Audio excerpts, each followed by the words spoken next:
Hi friends, வணக்கம் and welcome to our channel. எல்லோரும் எப்படி இருக்கீங்க? எல்லோரும் நல்லா இருப்பீங்க அப்படின்னு சொல்லிட்டு நான் நம்புகிறேன். இன்றைக்கி நம்மளோட வீடியோவில் என்ன பார்க்க போகிறோம் அப்படின்னா, நேற்று காரடையான் நோன்பு. நம்ம வீட்டில் நோன்பு இருந்து நம்ம அம்பிகைக்கு அபிஷேகம் பண்ணி அலங்காரம் பண்ணி நெய்வேத்தியம் படைச்சு பண்ண பூஜைகள் எல்லாத்தையும் இன்றைக்கி நம்மளோட வீடியோவில் பார்க்க போகிறோம். இந்த நோன்பை காரடையான் நோன்பு, சாவித்திரி விரதம், சாவித்திரி நோன்பு, காமாட்சி விரதம் அப்படின்னு சொல்லிட்டு நிறைய பேர்கள் வச்சு அழைப்பாங்க.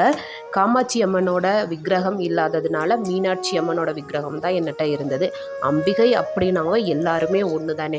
அதனால் நான் மீனாட்சி அம்மனுக்கு அபிஷேகம் பண்ணி அலங்காரம் பண்ணி நெய்வேத்தியம் படைச்சு, அதாவது காரடையான் நோம்புக்கு நெய்வேத்தியம் அப்படின்னா என்ன படைப்பாங்க அப்படின்னா, கார அடை அப்புறம் உருகாத நெய் ரெண்டையும் நெய்வேத்தியமாக படைப்பாங்க. அதை படைச்சு இன்றைக்கி திருப்தியாக பூஜை முடிஞ்சது. 3 சுமங்கலிகளை அழைச்சி வெத்தலை, பாக்கு, வாழைப்பழம், மஞ்சள், குங்குமம், அதில் 1 ரூபாய் காயின் வச்சு அவங்களுக்கு தாம்பூலம் கொடுத்து திருப்தியாக இன்றைக்கி பூஜை முடிஞ்சது. அந்த வீடியோ தான் இன்றைக்கி ஃபுல்லாக நீங்கள் பார்க்க போகிறீங்க. மிஸ் பண்ணாமல் பாருங்கள். எனக்கு தெரிஞ்ச அளவு காரடையான் நோன்பு இருந்து அம்பிகைக்கு நான் அபிஷேகம், அலங்காரம், ஆராதனை பண்ணியிருக்கேன். இந்த காரடையான் நோம்போட வரலாறு இதுக்கு முன்னாடி லாங் வீடியோவில் நான் சொல்லியிருக்கேன்.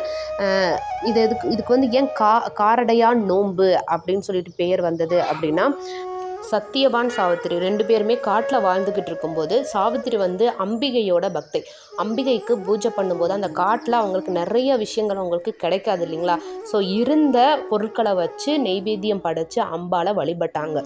அதில் கார அடை அப்படின்றது இந்த காராமணி வச்சு பச்சரிசி போட்டு அதில் அடை செஞ்சு அம்பாளுக்கு அதை நெய்வேத்தியமாக வச்சு தான் பூஜை பண்ணாங்க.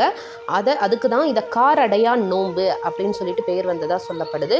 அம்பிகை மேலே அவங்க வச்சிருந்த அலாதியான பக்தியின் காரணமாகத்தான் தன்னோட கணவரான சத்தியவான யமன் எடுத்துட்டு போக வரும்போது கூட யமனே சாவித்திரி கண்ணுக்கு தெரிஞ்சாங்க.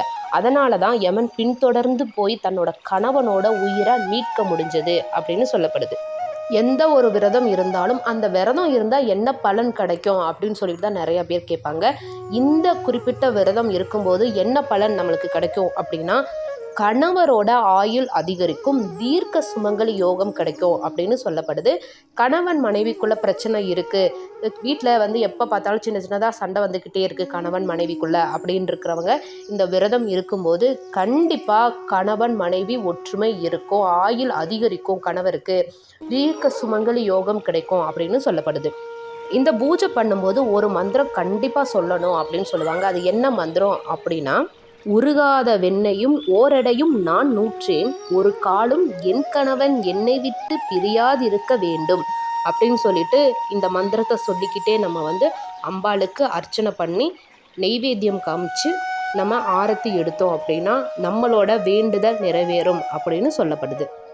அப்புறம் இந்த நாள் ஏறும் பொழுதில் இந்த விஷயத்த பண்ணுவாங்க. இந்த காரடையான் நோன்பு அன்னைக்கு என்ன அப்படின்னா, தாலி சரடு மாற்றுவாங்க இல்லைங்களா. அவங்க ஏறும் பொழுதுலே கணவர் கையால், இல்லை கணவர் வெளியூரில் இருக்காரு அப்படின்னா வீட்டில் மூத்தவங்க கையால் தாலி சரடு மாற்றிப்பாங்க. ஒரு சிலவங்க மீனாட்சி திருக்கல்யாணம் அன்னைக்கு தாலி சரடு மாற்றிருப்பாங்க. அந்த மாதிரி இருக்கிறவங்க இந்த பூஜையை இருக்கிறாங்க அப்படின்னா அவங்க நோன்பு கயிறு மட்டும் கையிலையோ இல்லை நம்மளோட கழுத்துலையோ அந்த நோன்பு கயிறை கட்டிப்பாங்க. 3 நாள் 5 நாள் 9 நாள் கணக்கு வரையும் கட்டிட்டு அதை எடுத்து நம்ம சாமியோட பொருட்கள் எல்லாம் பூக்கள்லாம் சேர்க்குறோம்ல, அதில் நம்ம சேர்த்துட்டு திரும்ப நம்ம ஆற்றுல இந்த மாதிரி விட்டுடலாம். இந்த நோன்பு யாரெல்லாம் இந்த வருஷம் இருந்தீங்க அப்படின்றத மறக்காமல் கமெண்ட் பண்ணுங்கள். எனக்கு தெரிஞ்சளவு விரதம் இருக்கேன். இதில் ஏதாவது தவறு இருந்தால் அதையும் நீங்கள் கமெண்ட்டில் சொல்லுங்கள். நான் நெக்ஸ்ட் இயர் இதை நான் மாற்றிக்கிறேன்.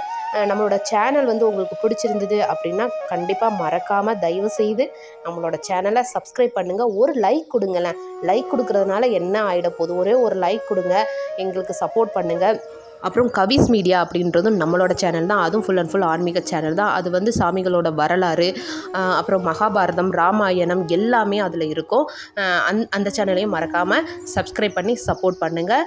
அடுத்த ஒரு சூப்பரான வீடியோவில் உங்களை நான் பார்க்குறேன். சிவாய நம. வாழ்க வளமுடன்.